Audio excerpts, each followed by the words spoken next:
Jadi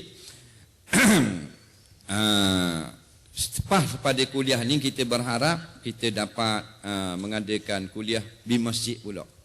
Tadi kita baru bertemu dengan pihak Majlis Agama Islam Kelantan Maik, kerana nak meneruskan kuliah di masjid-masjid.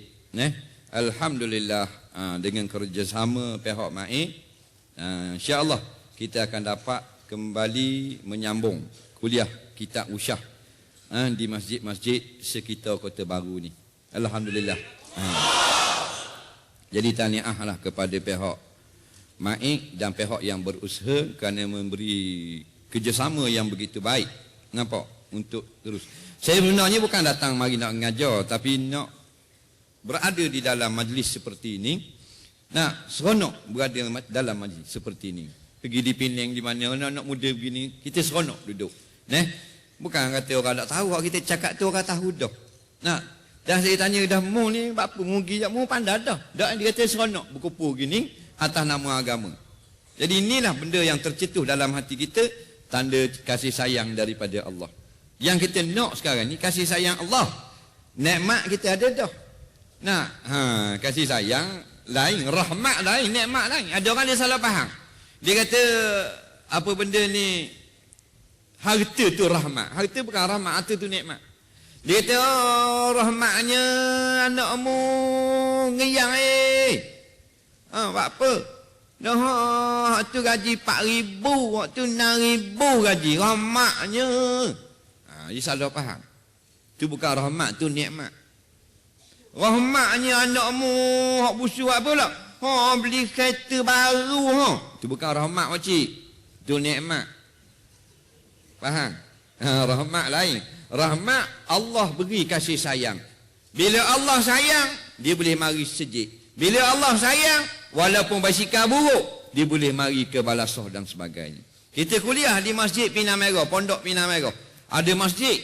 Pakcik tu dia mari sama. Dia mari ngesok. Kaki dia belipak kecil bawah, dia pakai lapik ngegetah. Dia jalan ngeselipar. Nampak? Itu bukan nikmat, itu rahmat. Nikmat guna kereta tak ada. Kaki belipak gitu cacat. OKU. Faham?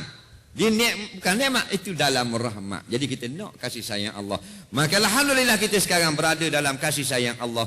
Allah pilih kita berada di dalam malam ni. Tak kira siapa pun kita, Allah sayang kita boleh berada dalam satu majlis ilmu yang kita dengar, duduk dalam majlis ilmu, ikan dalam laut minta apung kepada kita.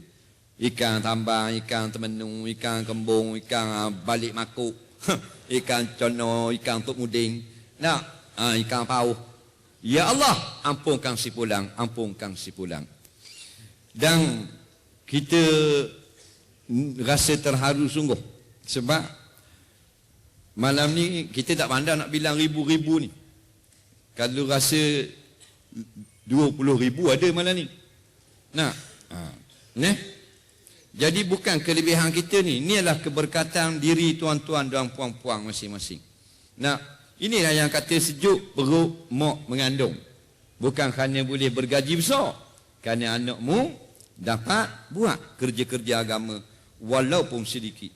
Kita letak punggung je. Orang lain susah payah dengan wak dengan kemah apa semua. Kita mari letak punggung je. Kaki habis balik beli kacang balik. Dicatat oleh Allah Subhanahu Wa Taala di dalam buku amalan. Kita kena yakin bila pahala hak di sisi Allah tak usah susah. Ada orang dia pahala. Dia kata saya nak tahu Ustaz, hak mana banyak pahala? Pasal saya nak buat tu. Hak mana? Hak ni sikit, hak mana banyak? La ilaha illallah. Pahala-pahala ni bukan kerajaan Kelantan bayar. Pahala-pahala ni bukan kerajaan Terengganu bayar. Kalau kerajaan bayar tak banyak, sikit lah. Kerajaan Allah. Kerajaan Allah ni hak paling kaya. Kalau dia beri kita semua yang kita minta daripada Nabi Adam sampai kiamat, setiap seorang minta segala-galanya seluas langit, maka tidak akan luak sedikit pun harta Allah seumpama dilepor jarum ke dalam laut yang sangat luas. Jarum itulah harta benda dunia ni, dan laut luas harta Allah. Ada tak bila kita lepor jarum dalam laut najis tsunami? Nampak? Dok gerak sikit. Maka tak usah bimbang lah. Kalau sebut pahala, Allah bayar. Bukan Nabi bayar, bukan wali bayar, Bukan malaikat bayar, Allah bayar. Maka bila Allah bayar, orang itu sudah kaya. Kerana disebut pahala yang paling sedikit. Orang yang masuk syurga, dia diberi oleh Allah istana daripada mah. Tanah seluas Yaman sampai ke Syam, Syria, dan 70 orang bidadari. Nampak? Ini orang yang paling miskin masuk syurga kerana pahala dia sikit, besar kepala lidi. Tu bayanglah orang yang paling sikit. Nak 70 orang bidadari dapat. Tanah daripada Yaman sampai Syria 3,000 kilo. Ada orang di Kelantan, dia tanah 3,000 kilo ada? Tak ada. Nak 3,000 hektar belum tentu ada. Allahu Rabbi, ni orang. Maka laki-laki ni dia rasa dia yang paling kaya di dalam syurga. Rupanya dia yang paling sedikit. Kerana pahala Allah tersangat banyak. Kata tak usah susah. Subhanallah, dia sebut sekali. Tamla'ul mizan. Penuh timbangan di hari kiamat. Subhanallah walhamdulillah. 2 kali sebut, tambah alhamdulillah. Tamla'ani. 2 kali penuh pula timbangan. Sedangkan laki-laki yang paling sikit pahala dalam syurga dapat tanah seluas Syria sampai ke Syam 3,000 km. Istana daripada mah, bukan air mah, istana mah terus. Nak dan apa benda bidadari 70 orang. Seorang laki-laki dia dengar Nabi kata gitu, ya Rasulullah. Dah kalau 70 orang bidadari, dah kita rak dah nak layang. Mujur ye tolong tanya. Nakal gak lelaki ni? Maka katalah Rasulullah, setiap laki-laki diberi kuasa 70 ekor kuda. Horsepower apa? 70 horsepower. Tu sama dengan motor KTM 690, 70 horsepower. Nampak? Kalau horsepower kita ni berapa? Nak 1 horsepower. Nak? Tengok pada berangang jangan. Nak? Aku gagah. Aku dah. Bini aku takut mau tengok aku. Tu bagian horsepower kedai kopi. Nak? Tapi balik di rumah, power tak ada, tinggal horse saja. Nah, jadi Nabi kata diberi 70 kuasa kuda bagi seorang laki-laki. Itulah orang yang paling miskin, 70 orang bidadari. Tu orang paling miskin. Dah kalau Tok Imam tengok setrela sekali siapa bidadari. Nampak? Tok Bilal akuk dengan bah terus bidadari. Kemudian bila kita ngajar itu ada orang ditanya, "Mo, dah ustaz dah orang lelaki boleh bidadari, orang boleh benda?" Ni dia panggil ribtah, dipuji syarak. Dengki yang dipuji syarak. Dia nak attack. Dah orang lelaki boleh bidadari, orang boleh benda. Dia marah gitu. Nak? Ada orang jawab, orang boleh bidadara. Dah betul, dah betul. Dia gini, masa di dalam dunia ni, bila laki-laki dia kahwin dengan perempuan, maka dia pun bersuami isteri. Betul tak? Isteri dah jadi isteri orang, dia nak tak lagi orang lelaki? Nak tak lagi? Tambuh dah, dia nak benda. Barang kemas, pinggang makuk. Tu perempuan kalau dia dah bersuami. Kalau dia belum bersuami, dia nak orang lelaki. Betul tak? Tapi bila dah berkahwin, dia kona pula nak barang kemas, alat perhiasan rumah dan pinggang makuk. Orang lelaki bila kahwin dah, walaupun dia ada bini dah, dia pergi jalan, dia pergi kolponan, dia tengok apa yang suka tak? Suka pula, belang-belang pakai serban, nak lagi ke perempuan lain. Tu fitrah manusia bernama laki-laki dan perempuan. Jadi Allah beri semacam dalam dunia. Walaupun menikah dah nak lagi ke perempuan, duk tengok juga ke perempuan apa belalok mata-mata. Perempuan pula dan belaki dah cara dah ke lelaki duk main pinggang makuk barang kemas, pinggang makuk barang kemas. Maka Allah beri kepada orang laki-laki bidadari dan perempuan dapat barang kemas dan pinggang makuk di dalam syurga. Mu suka pula dah. Bukan sikit. Bukan hak main. Bukan hak IKEA, bukan. Pinggang daripada mah, cawang daripada zamrud, beseng daripada beliang, beseng. Nak buat ramahnya. Akhirat gago. Nampak? Allahu Rabbi. Tu laki dia kata,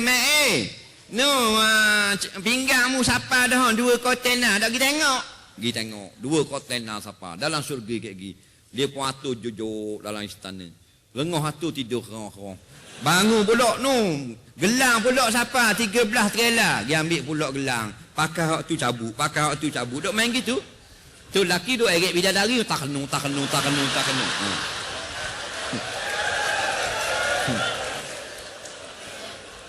Gitulah. Dan bini tak marah. Tak marah tu. Faham tak? Atas dunia.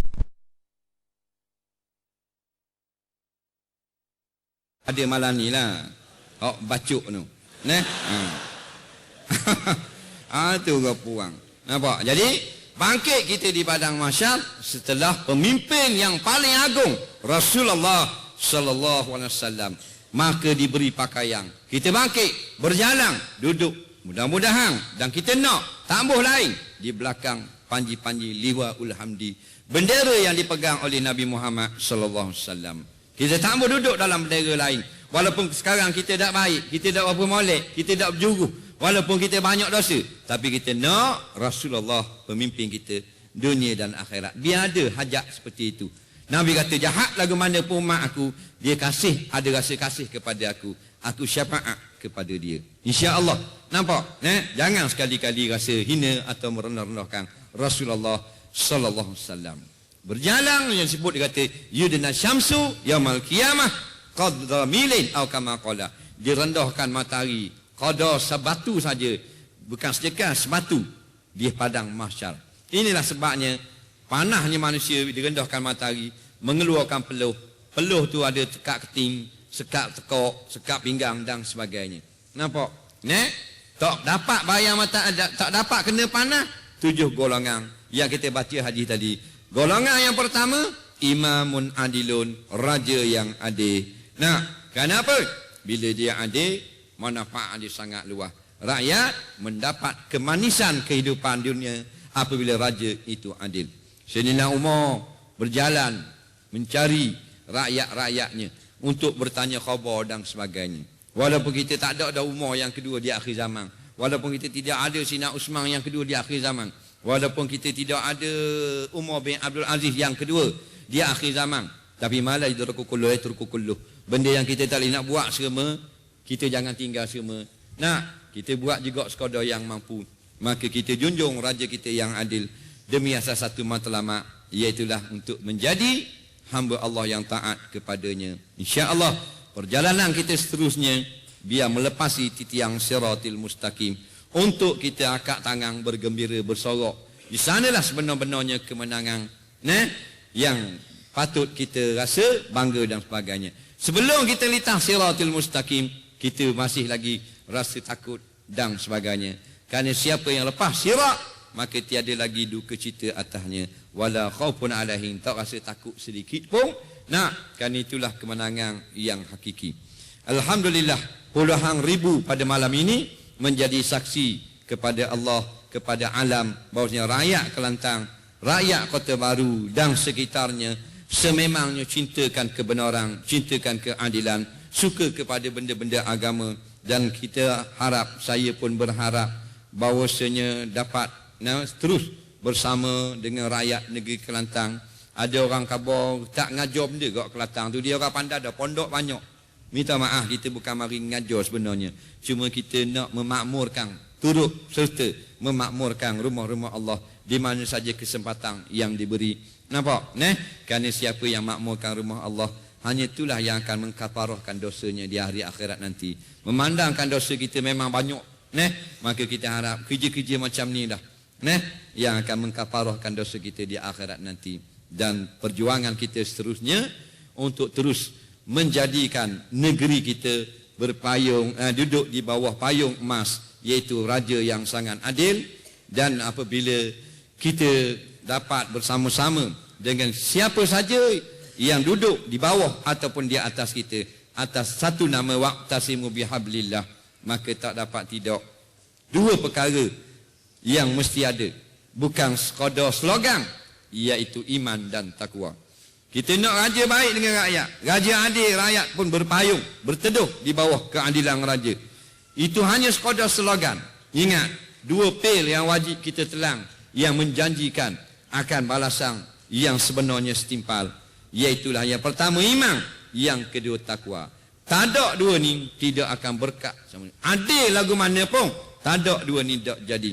Walau anna ahlal qura amanu wattaqau la fatahna alaihim barakatin minas sama'i wal ard. Al-ayah. Janji Allah, jikalau penduduk negeri, kalau negeri Kelantan ni, mereka pertama beriman kepada Allah, lalu mereka sama-sama takut kepada Allah. Raja takut kepada Allah, menjadi adil kepada rakyat. Rakyat takut kepada Allah, maka taat kepada pemerintah yang adil. Maka Allah akan buka berkat daripada langit dan daripada bumi. Nah, kekayaan yang ada ditutup oleh Allah kerana kita tak telang 2P. InsyaAllah kita telang 2P ni, yang pertama iman, kedua takwa, maka Tuhan akan buka berkat tu, walaupun dulu ada duit dah, dan duit yang ada bila berkat, maka jadi ziyadatul khair, jadi bertambah kebajikan kita. Bila bertambah kebajikan raja dan rakyat, tidak ada dapat yang kita sebut lagi, melainkan inilah contoh Madinatul Munawwarah, negeri yang telah diberi cahaya oleh Allah untuk menjadi contoh pula pada negeri-negeri lain di dalam persatuan tanah Melayu. Bukan kita nak jack negeri Kelantan, dia kata tu jack orang Kelantan, tak ada masalah. Kita tak mari sini pun tak ada masalah, sini kat orang alim ramai dah. Cuma kita suka tengok keadaan orang yang budak muda, anak-anak kecil dan sebagainya, mereka ini minat pada perkara-perkara agama. Budak-budak puang, hok prihai pun maknanya minat juga pada agama sekarang.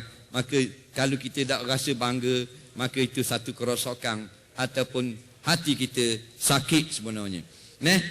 Baru ni kita jumpa budak-budak, dia 11 orang atau 7, 8-10 orang gitulah. Seorang yang pakai tudung. 8 orang, 10 orang, saya tak bilang lah kalau nak bilang pula. Seorang pakai tudung di Kuala Lumpur. Nampak? Kesemua tu tegur, Ustaz, apa khabar? Assalamualaikum. Waalaikumsalam. Apa khabar? Gimana? Nak gimana?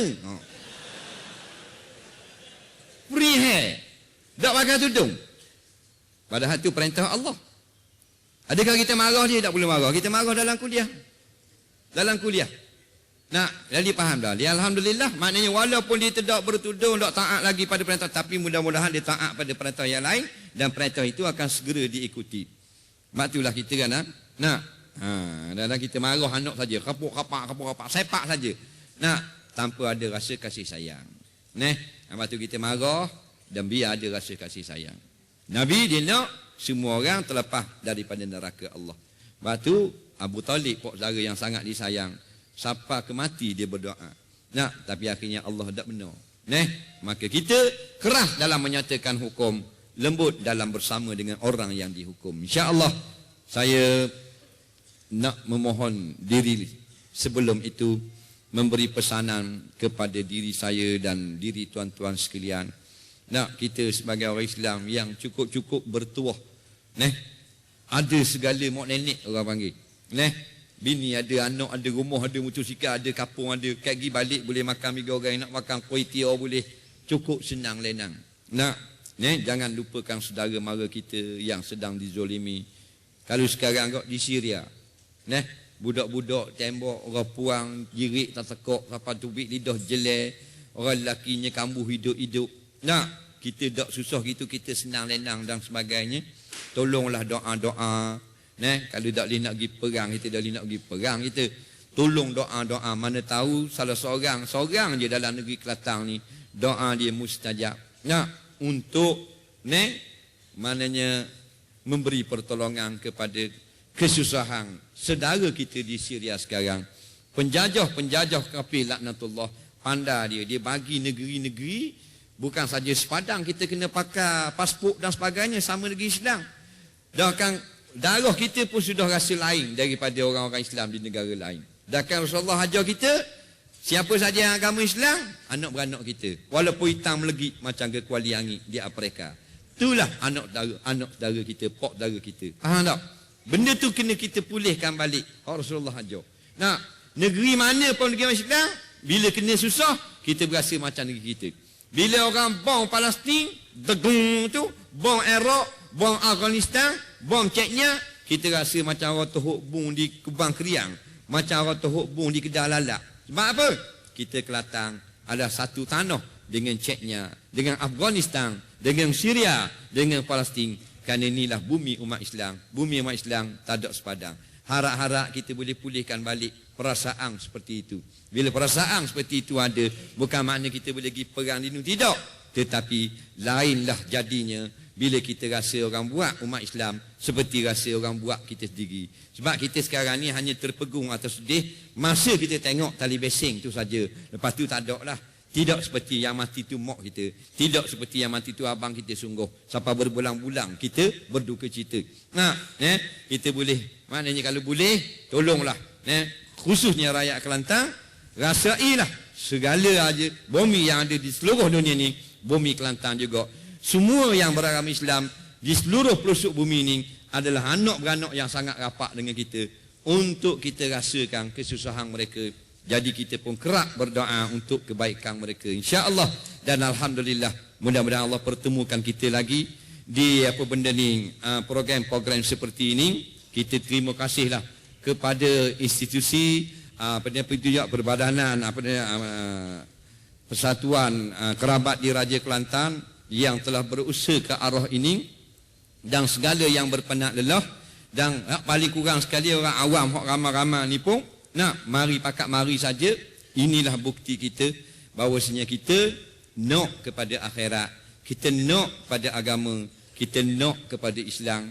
Walaupun kita tak perang dengan kereta kebal, kita tak perang dengan bom napalm di Chechnya, tapi kita mari juga ramai-ramai pakat duduk. Bila saja ada orang buat benda-benda majlis agama ini, kita tak boleh nak buktikan darah kita tumpah, tapi kita boleh buktikan peluh kita keluar nak berpanah di tempat yang seperti ini dalam satu program agama. Mudah-mudahan Allah terima bila kita mati kayak gini, sama ada kita raja, kita berakyat, siapa saja, Allah terima kita sebagai hamba Dia, insya-Allah. Bismillahirrahmanirrahim. Sebelum kita menutup tirai, Allahumma ja'al jam'ana hadza jam'an marhuma wa ja'al tafarruqana min ba'di tafarruqan ma'suma. Allahumma la taj'al fina wala ma'na syakiyan wala mahruma. Rabbana atina fid dunya hasanah fil akhirati hasanah wa qina azabannar. Allahumma ja'alna fi hadhihi lailah mubarakah as-su'ada'il maqbulin wala min al-ashqiyal mardudin. Wa sallallahu ala sayyidina Muhammadin wa ala alihi wa sahbihi wasallam. Walhamdulillahi rabbil alamin. Assalamualaikum warahmatullahi wabarakatuh. Takbir. Takbir. Takbir.